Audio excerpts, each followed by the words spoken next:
Are you dealing with a pain in your butt?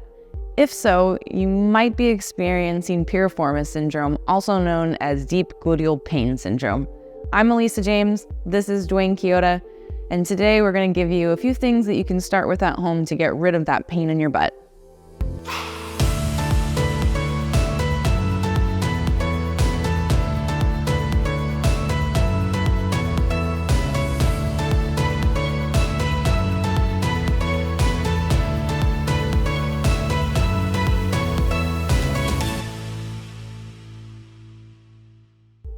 So piriformis syndrome typically presents as pain in the buttock. Sometimes that pain can travel down the leg if that piriformis is compressing the sciatic nerve.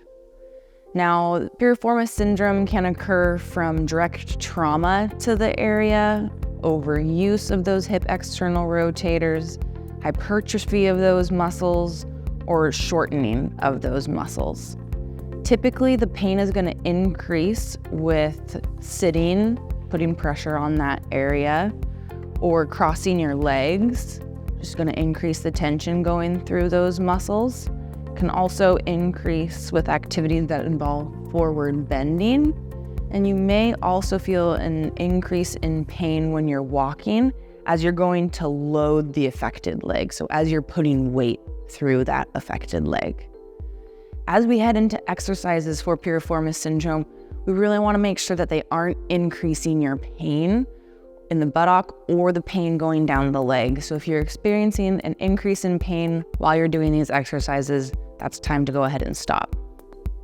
So the first exercise we're going to go over is an isometric clamshell. To get set up for this exercise, you'll start by laying on your side with the affected leg on top.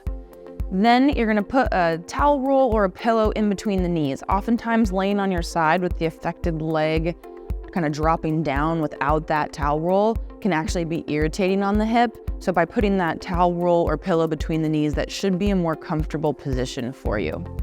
From here, you're going to put your hand down bottom part of the thigh on the knee here. And then you're going to push up with that knee, keeping your feet together. Hold for 5 to 10 seconds and then relax.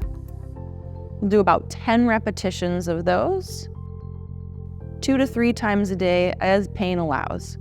We talked about earlier, this should not be aggravating. So if you are experiencing any increase in pain with this exercise, go ahead and stop. Now, if sideline isn't a comfortable position for you, or if you do tolerate sitting, this exercise can also be transitioned into a sitting position. And from here, you're just gonna place your hands on the outside of the knees and then go ahead and push the knees outwards, feet together. I tend to find this a little bit easier to do with both sides at the same time, not just on the affected side. So you can go ahead and push out with both knees for this one. Same thing with the 5 to 10 second hold, 10 repetitions. Next, we're going to go over a piriformis stretch. So for this stretch, you're going to be laying on your back, knees bent.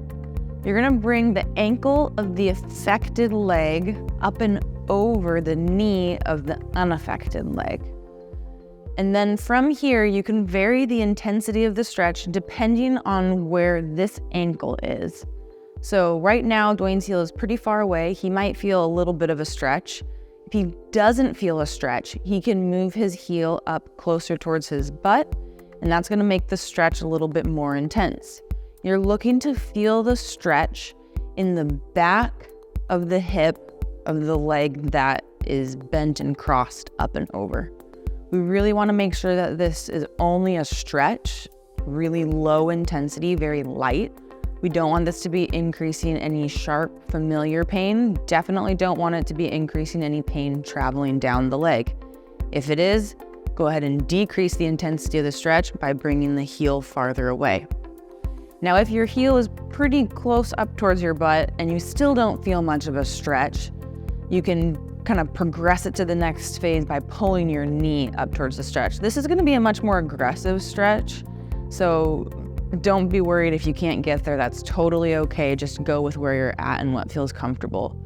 The goal will be to hold for sets of 30 seconds, and you want to do that 2 to 3 times with a 30-second to a minute rest in between. The next exercise we're going to cover is a sciatic nerve glide. With this one, very important, this should not increase any of the pain in your back or going down the leg. And you don't want to get to the point that you feel any kind of a stretch coming down your leg either. So keep that in mind as you do this. We're working on putting tension on one part of the sciatic nerve while keeping it relaxed and loose on the other end. So to start off, you're going to be in a seated position with your spine in a nice neutral position. Then you're going to straighten out the affected leg while looking up towards the ceiling and kind of arching your upper back here. Then as you lower the leg down, you're going to look towards the ground. It's important you're not slumping through your low back like that. Dwayne is still keeping his spine in a nice straight position except for his neck up here. That's where he's getting that little bit of flexion. So he's gonna straighten the affected leg out, looking up, and he's gonna lower the affected leg and look down, keeping his low back in a neutral position.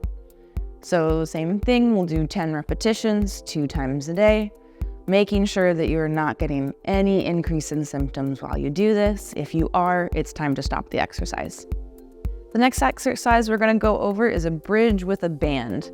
Now, if you don't have a band at home, that's okay. You can just do a standard bridge, but we really like to put the band around the knees here to help engage those hip external rotators a little bit more. So if you do have a band, you're gonna loop it up around both knees like Dwayne has here, and you want it to sit just above the knee joint here. It's gonna be most comfortable. Then he's got his feet about hip width apart and his knees are pulled apart. So he's actively engaging those hip muscles to keep his knees pulled apart even from the start. Then from here, he's gonna squeeze his glutes and lift his hips up into the air. He's not arching his back's nice and straight. Only lift the hips up to the point that your legs and your torso are in a nice straight line, and then you're gonna lower back down. And then lift up and lower. Even as he lowers, he's not releasing that tension on the band, so he's keeping that good position of his knees the whole time, and never really letting his knees pull together. We wanna start with 3 sets of 10 repetitions, as long as it's not increasing any pain. Just like the other exercises, no increase in pain in the buttock or going down the leg. Thanks for watching this video on piriformis syndrome. I hope you found it helpful. Like, share, and subscribe, and hit the bell button to get notified about the next video posting.